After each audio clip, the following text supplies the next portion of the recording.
When we first started working on it, I guess I just didn't take it as seriously in the beginning, and then it kind of morphed into something where it was like, oh, this is actually like a really big part, and this is, you know, storytelling along with the album. And then as we kind of got more into it and it became more of an integral part of the album, I think I got a little bit nervous just to sort of like have my art out there. I asked my daughter to do illustrations to help me tell the story visually.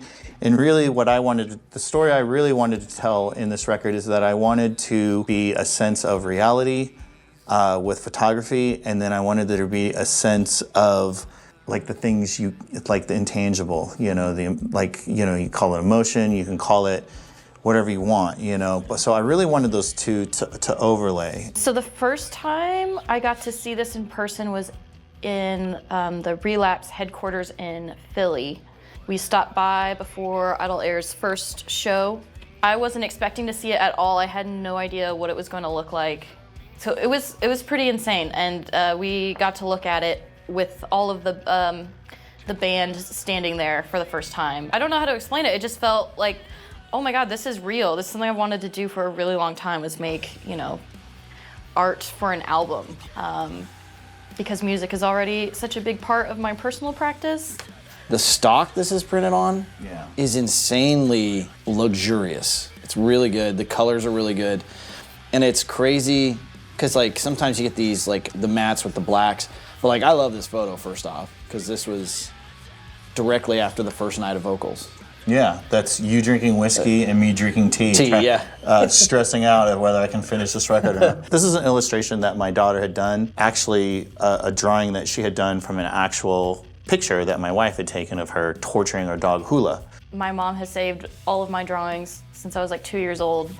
And I was homeschooled, so art was a huge focus in school. And so when I graduated, it seemed sort of like a no-brainer. I would just go to art school. And my roommate at the time worked at this cafe, and she said, hey, they're interested in having your art. I've shown them your stuff. People were really receptive. And so the following day, I got a phone call from the manager at the cafe. He said, hey, you need to come take down all of this art immediately.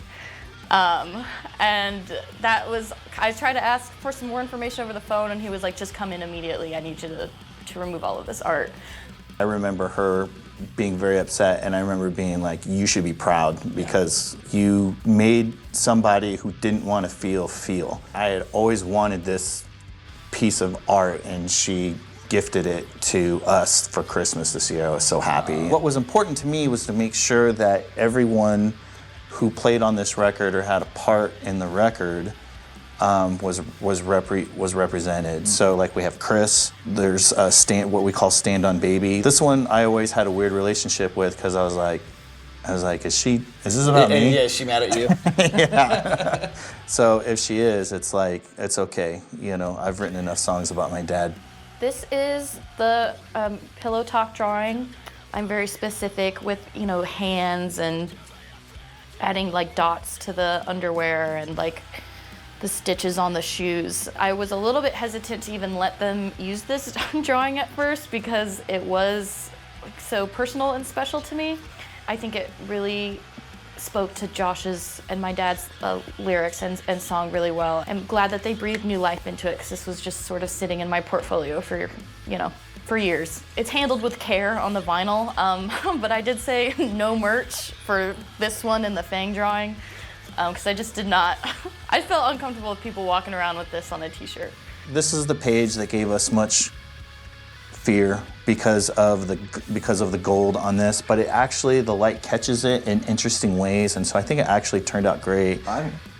But this is actually where we recorded. You know, this is, ocean sound, and so this illustration actually is tied to Dim Shepard. This is a crown of thorns with Dum Dum lollipops installed in it. I love this line, baptized by fools for the last time. That is an absolutely true statement. And when we were tossing around ideas of what to do, we sort of were thinking about maybe a crown of feathers, like a tar and feathers, or an entire crown of made up entirely of lollipops. But the whole sort of idea that we were running with was just like a blasphemous, sort of foolish crown, like a crown a fool would give himself. You know, when Hazel and I were going through this, we started noticing that everything kind of had a circular motion. I just liked how that kind of felt.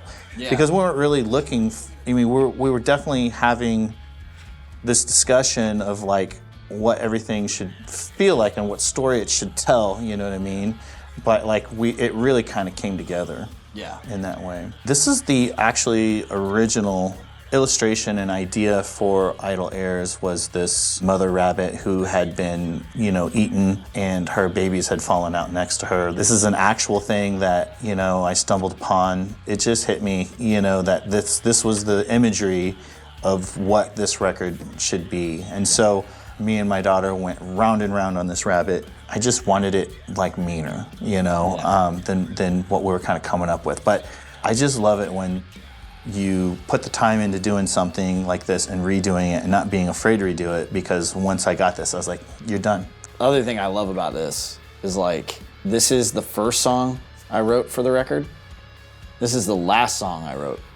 When I did those first initial batch of songs, and then the rabbit, I remember you calling me and telling me about when you went on your walk, and then this kind of became the catalyst for the thing. And then we had the initial song.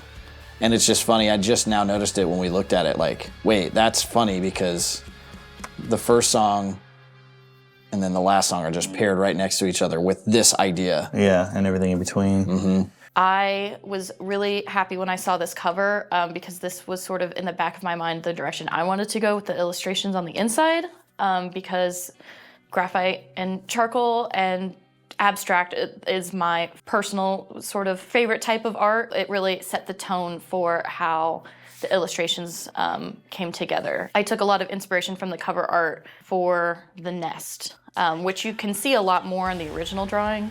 And these squiggles and everything, they really fit together really well, especially on the inside here with the dog drawing. I think they all came together like really, really nicely, and I think everyone took inspiration from each other. The interesting thing about this record layout is that there's no fuck-ups. The Relapse team surprised us when we played our first show and they had it, and I just sat in that chair and I just poured over it, and I was just like, just so incredibly proud of it. It turned out, it's amazing how polished it is for how handmade it is. You know, that's what I love about the record, is it feels 100% imbued with personality from us. The photos are from one of my best friends, all the art's from your daughter, all the manuscripts from you, all the music's from us, and we had all the freedom in the world to do that. No restrictions. Like, nobody ever said, hey, but it's amazing.